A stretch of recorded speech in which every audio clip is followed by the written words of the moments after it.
All right, we're here in the Coach V show with Spain Park head football coach Tim Vakakes. As always, each week brought to you by Andrews Sports Medicine, a proud supporter of Spain Park Athletics. How you doing today, Coach V? Doing good, man. Been better, but we're still kicking. Well, tough game last week, but I think tough week to play. Very, very depleted by injuries. No excuses, but you were very, very thin by all accounts. I mean, freshman running back came up and played. Thought a lot of fight out there, and Well, I mean, we talk about adversity, and these guys have seen a lot of adversity early in the season. We're playing a gauntlet of teams, and we are without a few guys, but I promise you, those teams we're playing don't care. And we gotta put the next man in and love on them and coach them up and go out there and play hard. And I think our kids responded. I don't think we started off the game with the intensity we needed, but I do think they responded well. And our kids fought to the end. guys out there that are getting their first varsity action. I mean, guys that were in positions that are not used to being in, and some guys are just kind of getting their feet wet. Yeah, it's part of it. I mean, at this level, you got to put the next guy in and you got to go. And like I said, I mean, teams like Thompson, you can't. You got to have everything go, kind of all the balls to bounce in your favor. You got to make plays. You got to be full strength, and that gives you a chance. And if you don't, all the ducks don't line up right. It's going to be a tough night, and that's what it was. We kind of one bad thing led to about 3 or 4 in a row, and we couldn't catch our breath. But once we did, our kids kept fighting. Talk about senior linebacker Landon Huey a little bit.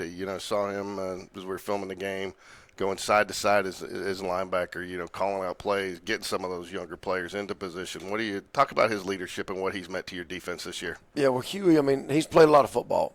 He's played a lot of downs, and he's a senior, and he's one of the leaders on that defense. And for us to play well on defense, he's going to have to play well. And a lot of times he's helping get everybody lined up, get them in the right spot.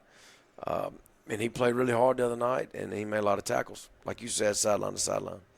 I know they did run one back for a touchdown, but all in all, I think you got to feel pretty positive about special teams. Coverage definitely much improved, and they were coming at you all night. It was better. We didn't get anything blocked. Our timing on extra points was much better. The snap, the hold, the kick. The protection was better. So we've I'm hoping, knock on wood, I'm hoping we've kind of corrected our special teams miscues because those cost games. And our guys took it to heart. Our coach did a good job. Coach Taylor, who's over special teams, has done a good job. And I thought special teams was decent other than that one return. Felt like Brock Bradley seemed to get a little bit, some great leadership that you saw out there at times, I thought. And I think you saw him get a little bit more comfort and take some steps forward, even though tall order on Friday night. Well, think about young quarterbacks, and Brock's no different. It doesn't really matter how talented you are. You've got to go through the process of whatever the play is. And I think with young quarterbacks, especially like him, he sees we are depleted. He tries to do too much, and that's just the type of competitor he is, And once he can kind of slow everything down and zero in on his reads, I think our offense is going to be much more efficient. He's making plays. He's thrown for, I think, 10 touchdowns so far, against some pretty daggum good competition. But it's just the everyday, the normal plays we have to execute at a higher level. He knows that. But, again, it's just him wanting to make plays and trying to do a lot to help us win. You got Vestavia Friday night. They're coming off a big win against Hoover. Feel like we almost know some of those players as well as we know some of our own over here because they're a very senior-laden team and got a lot of talent over there. But kind of like you mentioned a couple of weeks ago, they're like Novocaine. They love to grind it out against you. What they run well, and they execute. So you're going to have to be very disciplined on Friday night. Talk about that a little bit. Well, Robert's done a really good job with that program. They're playing hard just like Vestavia has always played. They play really hard.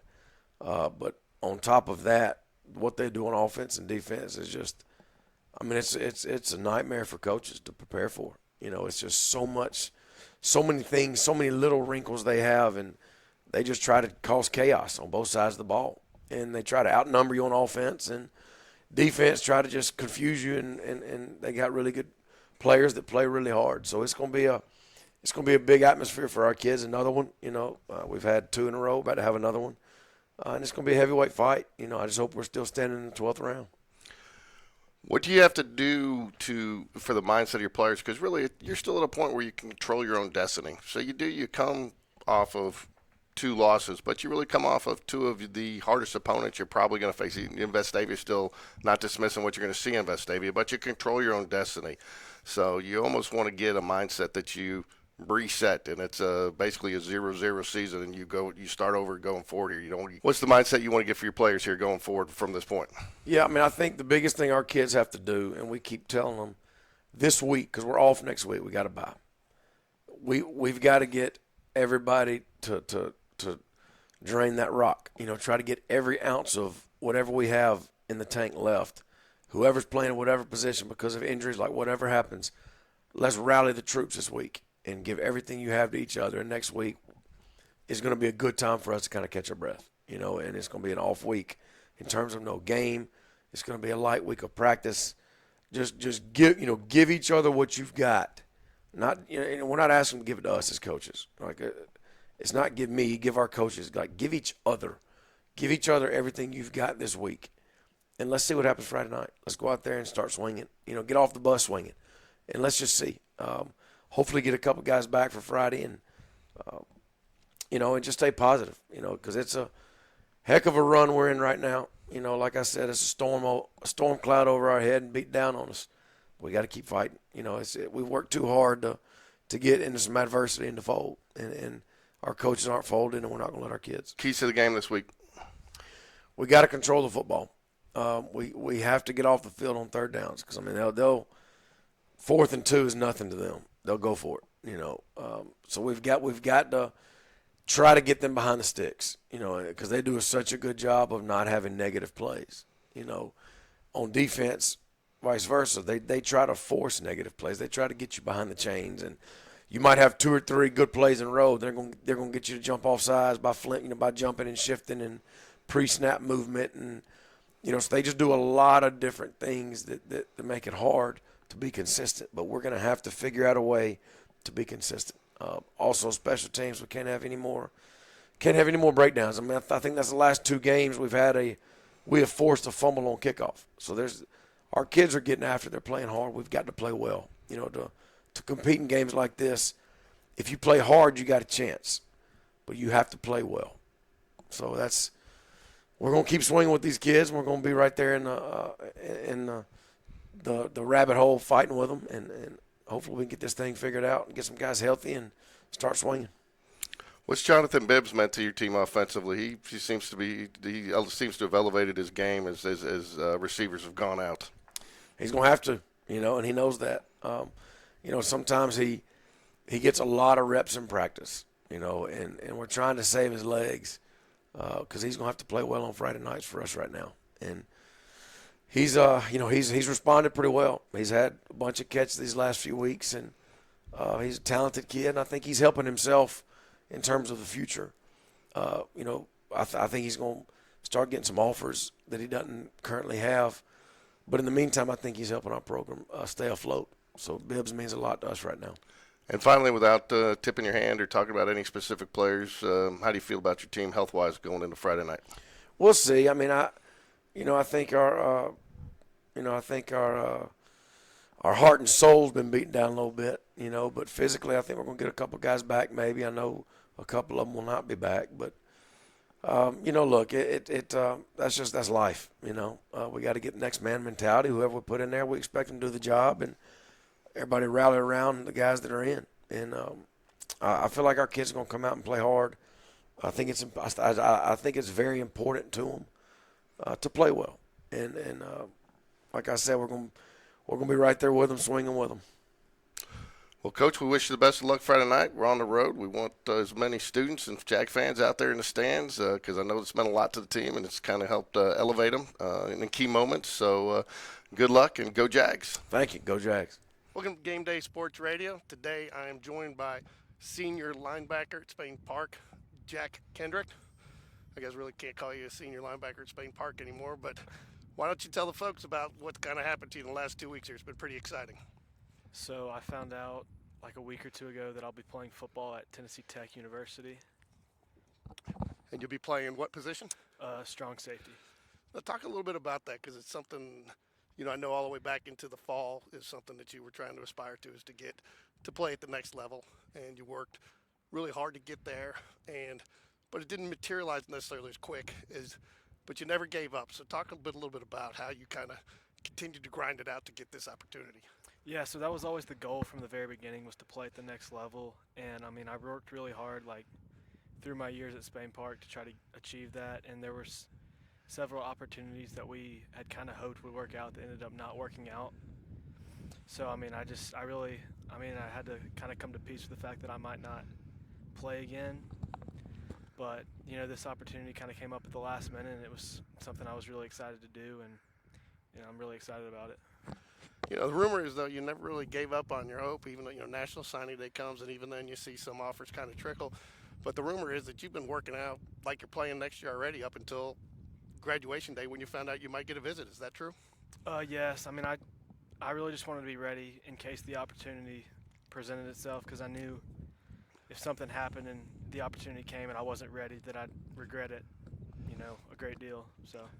So last year you had to play through some adversity. You started off strong. I think you broke a thumb or a hand or something, and you had to miss a game maybe, and then you played with casts the rest of the way.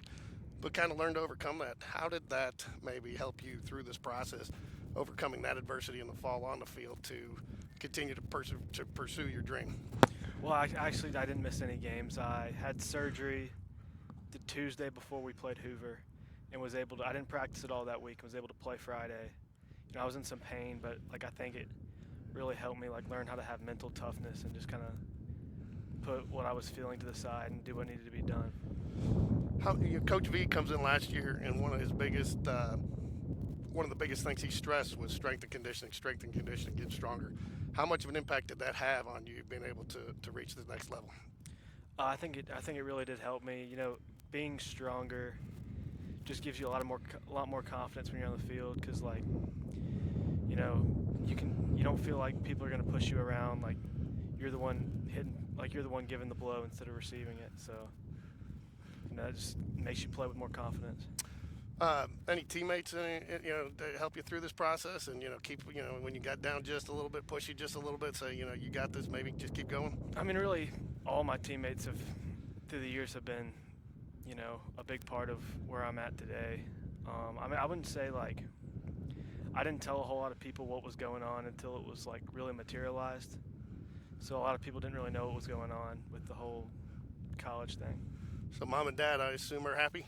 They are extremely happy. And what about your brother? Now you can rib him a little bit. You're going to the next level, and he's going off to college, right? I mean, truth be told, I don't know if we'd want to play anything at the next level.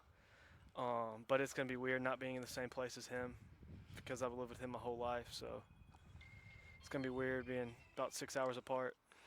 What how much of a change is it mentally for you? Because you kind of while you were still pursuing it and had hopes that it's the realistic possibility of it really happening was probably pretty small in your mind. So you'd already kind of had a mindset you're going off to Auburn. Now it's all kind of shaken up. How much has that kind of got you scrambling through the summer? Oh, it's been weird. We've been getting a lot of paperwork and doctor's visits and checkups before I leave Wednesday. Funny thing is, I was actually in Auburn the Saturday. I figured out I was going to be playing there on a Tuesday, and the Saturday before that I was actually in Auburn looking at fraternities. So that kind of shows you how last minute everything was with all the planning and stuff. So I know you're kind of quiet guy. You go about your business, you do it the right way. But I know that you got a lot of younger kids that looked up to you. Just going back to media days, watching them. I mean, you got a long line at your table, people wanting to sign it, and a lot of people twos on their jerseys this year. So what message would you send to some of the younger kids about just sticking with it and just never giving up? Just always work hard. You never know what opportunities are going to present themselves. You never know. You never know when you're going to be able to play or if you're not going to be able to play. And just every time you step on the field, give it everything you got. All right. Well, Jack Kendrick, a graduate of Spain Park High School, just recently signed with Tennessee Tech University, which is in Cookeville, Tennessee. Yes, sir. And he is going to be playing safety. And we wish you the best. And we will be checking in with you in the fall. And as I've told Jacob Olson, he's wearing two. There comes a lot of responsibility with that. You did a lot of good things on that field, and you laid a foundation for this program to move forward. So that'll be here for you when you come back to watch, and we know you'll take that legacy with you wherever you go, and then put that into Tennessee Tech as well. I appreciate that. Thanks for joining us today. Thank you for having me. And we wish you the best, and we will be checking in with you in the fall. Thank you. All right, here we are in the Jags den with Spain Park defensive coordinator David Bush. David had joined us, came over with Coach O from Jacksonville Olin. Yes, sir. Talk a little bit about your decision to come over with him. There wasn't a whole lot of decision. So I was with Coach V for 3 years at JO. And it was just one of those things. I told my wife when I went to interview at JO, I said, baby, I promise I'm not going to take it. I'm just trying to make a connection. And unfortunately, that connection was real, and Coach V was authentic. I believed what he was selling. So I had to come back and tell my wife I lied to her, like I didn't mean to. I'm going to take that job. And we moved to Helena. We spent 2 years there, so we're at JO for 3. And when Coach V was kind of looking at jobs and interviewing, he said, hey, look, I got Spain Park. What do you think? And I said, you better put that suit on. Let's go. So he went, and like I said, there was no doubt. Like when he got in, like I knew I was coming, like from the beginning. So you've been with Coach V for 3 years. Talk a little bit about your football experience prior to that. Oh, man, before that, I've been around most of the state for a while. So I coached 1 year in middle school in Millbrook, and then I went to Prattville High School. I coached corners and outside linebackers there. I moved to Mobile. I started there coaching corner, special teams coordinator, defensive coordinator at Murphy. Then moved to Greenville, defensive coordinator there. Went back home for a year at Stanhope, and I was special teams coordinator, linebackers coach. And that's when I made that interview with Coach V and then moved up to JO. And were you the defense coordinator there for him when you came over there? At JO? Yes, sir. Yes, sir. So how big of a difference has it been coming from JO to Spain Park? They're 6A, right? Yes, sir. 6A to 7A. Man, it's huge. So like I thought I had a little bit of experience being down in Region 1 in Mobile at Murphy. I was like, I'll be fine. And this region here is something else. The competition's great. The coaching's great. But that's kind of what we were looking forward to. Like, I want to compete with the best. I want to be the best. And I think Spain Park gives that opportunity. So I know one of the big initiatives you guys had from when you came in was strength and conditioning. I think that was one of the things. And anybody who's been out there this spring and seen the kids practicing with their shirts off or even at the game down there can see the difference that it's made. How frustrating was it at times last fall when you knew you had the right play called, but, late in the game, the kids were just gassed. They didn't have that little extra bit of strength and conditioning to get it done. I mean, I think there's another part of it that people don't look into, and, yeah, it's important, having athleticism, being strong, being faster. All those things help. Like, let's just call a spade a spade. It definitely helps. But one thing in the weight room people don't factor into is the confidence. It gives you confidence when you feel good about yourself and you feel confident that you're going to make that tackle, you're going to make that play. I think that's kind of more what we lack than anything, was just the confidence and the ability to trust in ourselves to get off the field when we need to make that play. And I think that's coming. I really do. It was good to see the other night. I thought we had kids make big plays and big times. We had a goal line stand from the 4 going in. It was just good to see our kids bow up and have the confidence that they weren't going to get in. So do you see them when they do that goal line stand? And I know that was huge, the first and goal from the 4. Yes, they end up kicking a field goal. But you're probably pretty happy with that result starting from the 4. Yeah, they can kick a field goal whenever they want. As long as they don't score touchdowns and the band doesn't play, you got a shot to win every Friday. There you go. But did you see that confidence when they're coming off the field? I think so. I think last year there's a lot of kids that kind of would have been looking in the stands or looking down, and the eye contact was real and the confidence was real and the trust was real. I mean, I think that comes with year 2 in a program and getting in and doing it, like kind of knowing what you have and it not being new, and expectations from coaches to players, just from the whole staff to their position group. I think that kind of carries over pretty well. So one of the things I talked to Coach V about earlier this spring was, and again, I kind of said it a little bit in jest, the frustration, knowing you had the right play call. But, that did play, the strength and conditioning did play a little bit of part in that last year. But as a coaching staff, you guys seem to stay positive during the game and week in, week out. And really, with the exception of one game, the kids really, I think, performed below expectations. And I know you guys use that as a learning experience. But you guys stayed so positive through the season to keep those kids up while you were – how did you keep selling that message every week? I mean, I think we could see that we were getting there. We were just waiting to get over. We were right there on the edge of the whole year and just kind of saw it. And I think the kids started to see it. But it's just so hard when it never happens. And we just got to keep it's going to happen. It's the same thing in life. Everybody wants to talk about, it's just football, it's scheme, it's a tackle, it's a catch. But it's the same thing in life. Like when things aren't good and your back's against the wall, the last thing you want to be is negative. Just keep pushing and just keep working. And you got to know that the work's real and that the result's going to come from it. So, another thing is seniors. Senior class, sometimes they come in and we got 1 year, but that senior class really seemed to buy in last year and laid a foundation.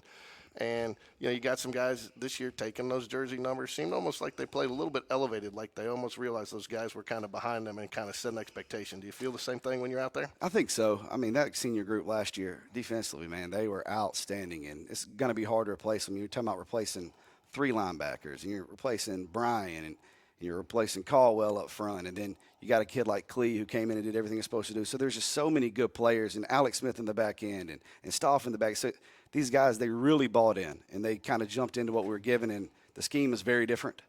What we're asking them to do is very different on every level. And I think they really bought in and kind of set the expectation of kind of what we want. So I could tell this year, spring, when it hit, the drills weren't new. The pursuit wasn't new.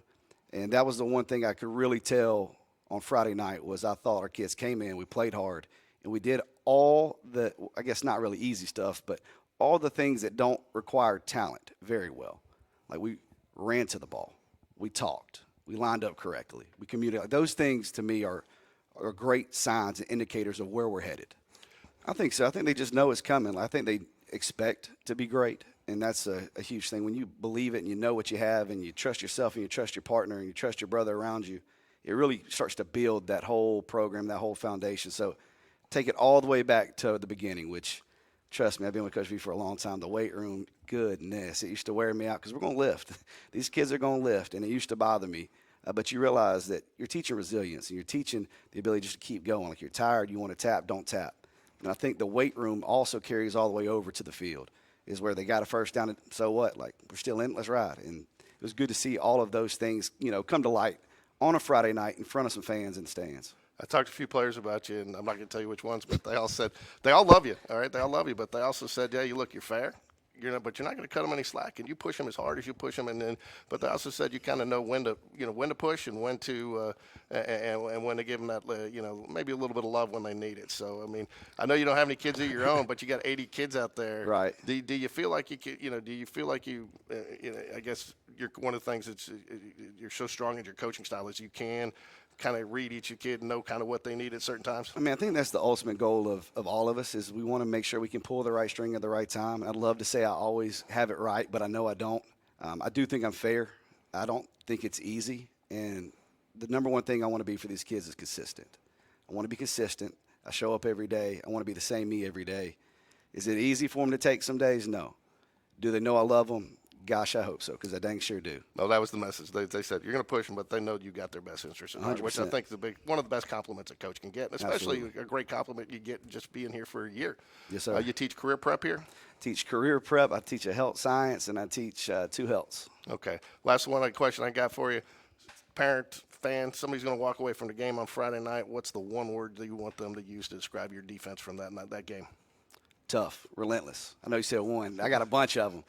But that's one of the things that's funny you say that because that's the one thing I look at all the time. And it doesn't matter where I am. It doesn't matter if it's a Tuesday at practice, Friday night. It doesn't matter if it's a playoff game. It doesn't matter if it's a scrimmage game. If they could categorize what we do and just look at it, I want them to say that we run to the ball. We're going to pursue the ball. I know I said the last question for you, but I do have one more for you. Again, it's kind of a tribute to you because it was something that, you come over, you're not here for very long, but it seems like you have a lot of trust in the position coaches as well, and you kind of let them do – you're focused on calling the defense. You're letting the position coaches do what they need to do to put their piece of the puzzle in there, and that's a lot of trust to have so quickly into some coaches that you somewhat inherit as you come over because, you were the only coach that came over with Coach V. Yes, sir. So is that perception real that we kind of saw? That is an outstanding question. And that's probably one of the biggest things that people don't see. This defensive coaching staff, the room I'm in is outstanding. Those coaches can coach. They're good men. They're good coaches. They work hard. And I feel like the development I've had from year 1 to year 2 is 100% accredited to the men that work with me. Like I said, it doesn't matter who calls a play. Like it's about us as a unit defensively in that room. And that room is talented. And in that room, the best idea plays. It doesn't have to. I don't care. And the same thing for the kids. The ultimate goal is for Spain Park to be great. I don't care who the idea is. I don't care who's playing, who makes the tackle. None of that's important. The important thing is that the entire program, that SP gets to where it needs to be. And those guys are a huge, huge part of it. Honestly, the main part of it. Defensive coordinator for the Spain Park Jaguars, David Bush. Thank you for joining us in the Jags Den today. Yes, sir. Thank you. Go Jags.